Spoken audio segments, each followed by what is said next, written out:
نبی پاک صلی اللہ علیہ وسلم نے فرمایا مسلمان ایک جسد واحد کی طرح، ایک جسم کی طرح، ایک حصہ تکلیف میں ہو تو دوسرا اس کی درد محسوس کرتا ہے۔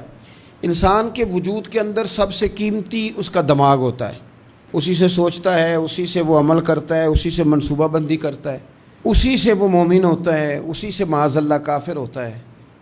اور وجود کے اندر جس کو درجے کے لحاظ سے بولنے میں بعض اوقات کم درجہ سمجھا جاتا ہے وہ پیر ہوتے ہیں۔ اور تو میری ٹھوکر کے بھی قابل نہیں، میں تجھے جوتے کی نوک پہ، پیر کی نوک پہ بھی نہیں سمجھتا۔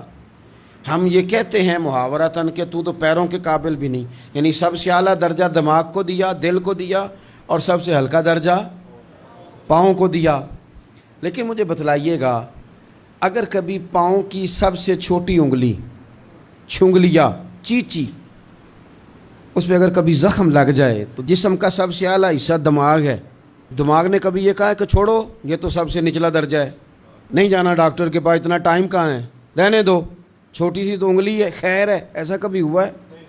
دماغ فوراً کہتا ہے کہ باقی کام بعد میں کریں گے، پہلے ڈاکٹر کا پتہ کرو، اس کو مرہم پٹی کراؤ، کیونکہ اسے پتہ ہے کہ اگر یہاں درد رہی تو باقی جسم میں بھی درد رہے گی۔ اور یہ بھی پتہ ہے دماغ کو کہ اگر میں نے یہاں علاج نہ کرایا انگلی کا تو کہیں پیر بھی سارا زخمی نہ ہو جائے، اور اگر پیر کا علاج نہ کرایا تو ٹانگیں اور باقی وجود تک بھی زخم نہ آ جائے۔ لہذا دماغ جلدی فیصلہ کرتا ہے، ٹیسٹ کرانے کا، چیک اپ کرانے کا، دوائی لینے کا، مرہم پٹی کا۔ اور میرے بھائی مسلمان ایک وجود کی طرح ہے۔ یہ تو ہو سکتا ہے کچھ مسلمان ملک غریب ہوں اور کچھ کے پاس تیل کے کنویں ہوں، کچھ کے پاس سونے کے پہاڑ ہوں، یہ تو ہو سکتا ہے کہ بعض اوقات یہ وہ سمجھ لیں کہ ہم اعلیٰ درجے کے ہیں، لیکن یہ یاد رکھیں اگر ایک جسم کی طرح ہیں، سوچتے ہیں اور ہیں، کیونکہ نبی پاک نے فرمایا ہے، اگر اس طرح سوچتے ہیں تو پھر میرا خیال ہے کہ جس طرح تیل کے کنویں والے کو اپنی درد ہوتی ہے نا، سونے کے پہاڑوں والے ملک کو جس طرح اپنی درد ہوتی ہے نا، اس طرح اسے کسی کو حقارت کی نظر سے دیکھنا نہیں چاہیے، چونکہ جسد واحد ہے۔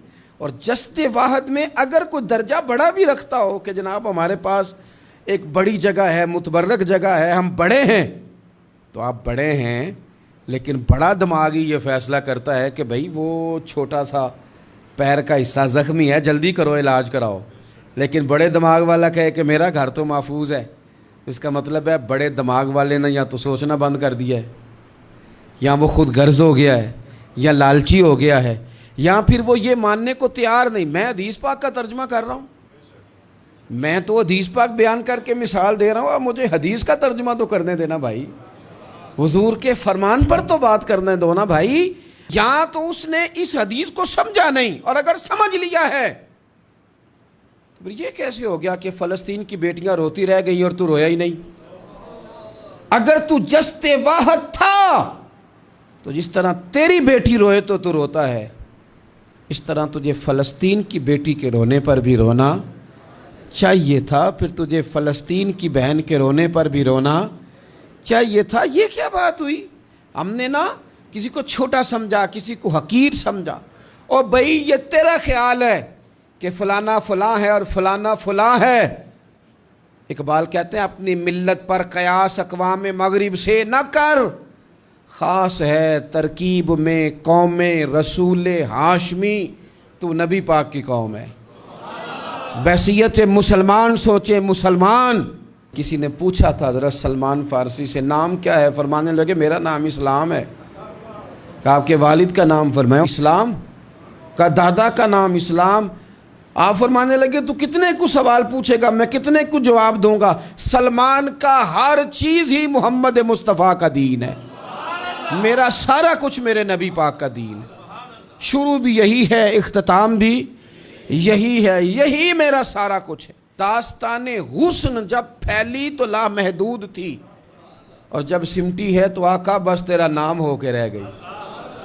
بس ہم اتنے کہ ہم حضور کے غلام ہیں۔ تو مسلمان ہو کے سوچیں، بحیثیت مسلم کے اپنی ذمہ داریوں کا احساس کریں۔ اقبال نے کہا تھا میری زندگی کا مقصد تیرے دین کی سرفرازی، میری زندگی کا مقصد تیرے دین کی، میری زندگی کا مقصد تیرے دین کی سرفراز، میری زندگی کا مقصد تیرے دین کی سرفرازی، میری زندگی کا مقصد تیرے دین، یا رسول اللہ میری زندگی کا مقصد تیرے دین کی سرفرازی، میں اسی لیے مسلمان، میں اسی لیے نمازی، میں اسی لیے مسلمان، میں اس کے لیے کام کس طرح کریں، جد و جہد کس طرح کریں؟ تو ہمیں کہا گیا قوت عشق سے ہر پست کو بالا کر دے اور دہر میں اس میں محمد سے اجالا کر دے، دہر میں اس میں محمد سے اجالا کر دے۔ اقبال سے پوچھا، اقبال اس کام میں مدد کیسے ملے گی، کس طرح آگے بڑھیں گے؟ تو اس نے کہا بازو تیرا توحید کی قوت سے قوی ہے، اللہ تیری مدد کرے گا، تم موحد ہے، رب کو ماننے والا ہے، بازو تیرا توحید کی قوت سے قوی ہے، اسلام تیرا دیس ہے، کیونکہ تو مصطفی ہے، تو مصطفیٰ کریم کا ماننے والا ہے، تیری مدد ہوگی ہر میدان میں۔